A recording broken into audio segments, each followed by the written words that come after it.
So before I talk about the obvious result that everyone's expecting me to go crazy about, the Colombia-England game, which of course we've won on penalties, you will see my live reactions to the penalty shootout and then my match review after that. So we're going to kick off this match review today talking about Sweden versus Switzerland. Sweden made it through 1-0, a little bit of a lucky goal by Forsberg to put them through, and I think Switzerland generally had more of the better play, I would say, throughout the game, and they did look like they were the ones that were going to win and score at least. But with Sweden, you can never write them off, and it seems that they're actually doing very well without Mr. Ibrahimovic for the first time in many tournaments. Dare I say it, they might actually be a better team. And why is that? Why is Ibrahimovic not playing a good thing for Sweden when he's obviously so good? I think it's almost like the team becomes more like a team, more like a unit. It's not quite simply Ibrahimovic and his team. It's everyone all together. And this is not just the only example of it. There's plenty of examples throughout the history of football where one player is obviously so much better than the rest of them. Let's not hide the fact that's true. Ibrahimovic is probably 2 times the player of any other Swedish player over the last 10 years or so.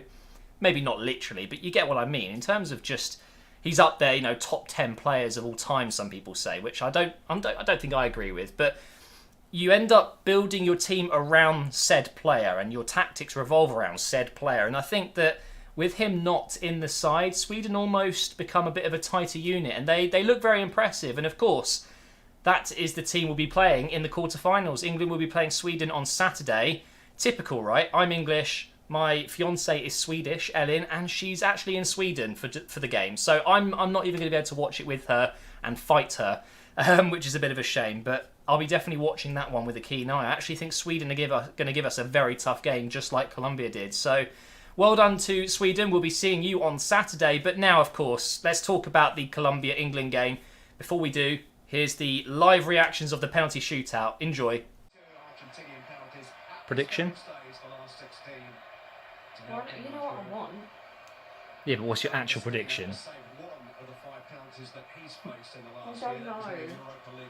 I'm going with an England penalty win. I think you. Pickford to save 2.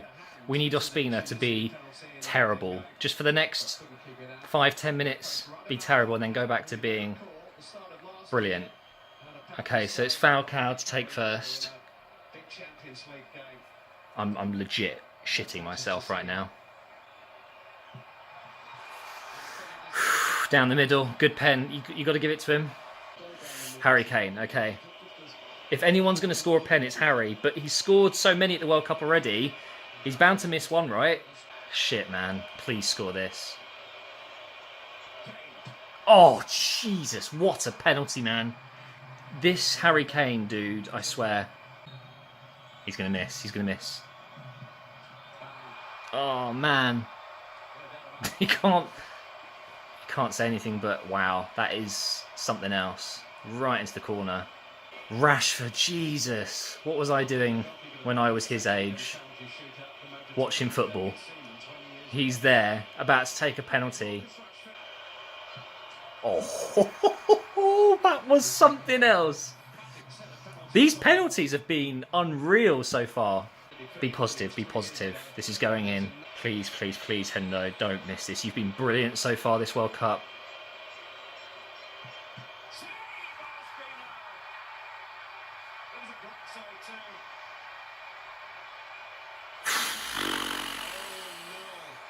What do you think, Ellen? He's going to save this. He's going to save it. He's got it. Yes! He's hit the bar. The only man in the world right now that's more relieved than me is Henderson. Please, please, please, please. Oh, what a penalty. What a penalty. So calm. Like, not even a freaking emotion on his face there. Just walks back. That was nothing. Please, please miss this. Pickford. Go top left, son, and you'll save this. Top left.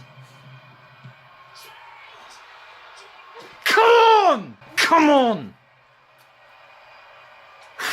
Pickford, I swear, he is getting laid tonight. This is it. This is it, guys. Eric Dyer has a chance to win it for England to send us through to the quarterfinals against Sweden. Ellen Swedish. Come on. Come on, Eric. Don't Tottenham this.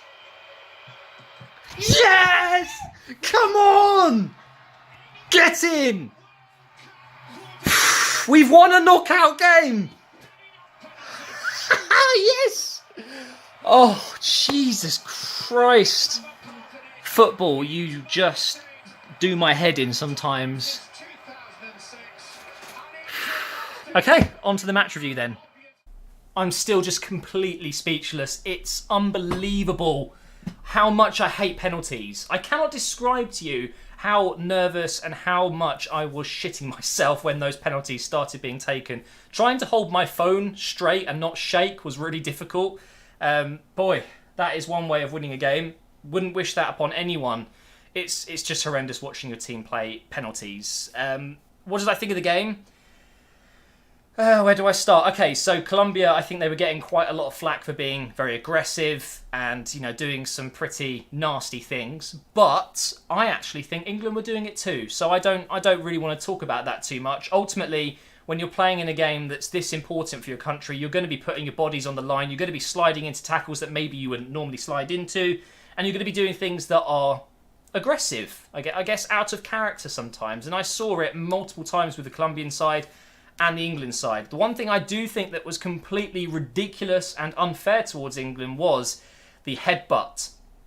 So he got a yellow card for it, the Colombian player. I can't remember his name, but he headbutt Henderson towards the chest and then kind of lifted his head and caught him on the chin.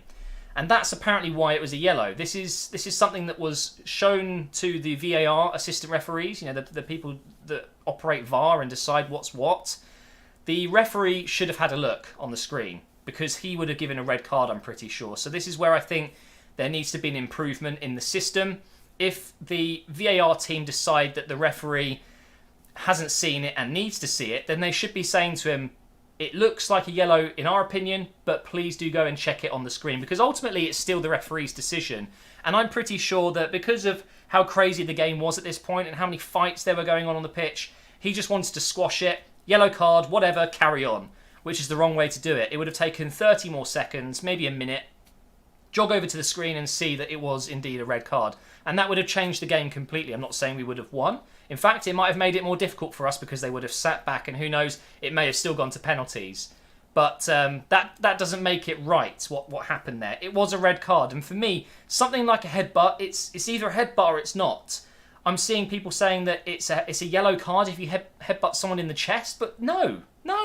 If you shove someone in the chest, then I think that's a yellow card, right? But if you shove someone in the head, or you grab their neck, or you slap their face, or you punch someone, or you headbutt someone, no matter where on the body you headbutt someone, you've headbutt them. Look at Zidane. He got a red card in his final game of his career for headbutting someone in the chest. Materazzi will say it was in his chest for sure. It definitely wasn't in his face. So for me, it was a red card.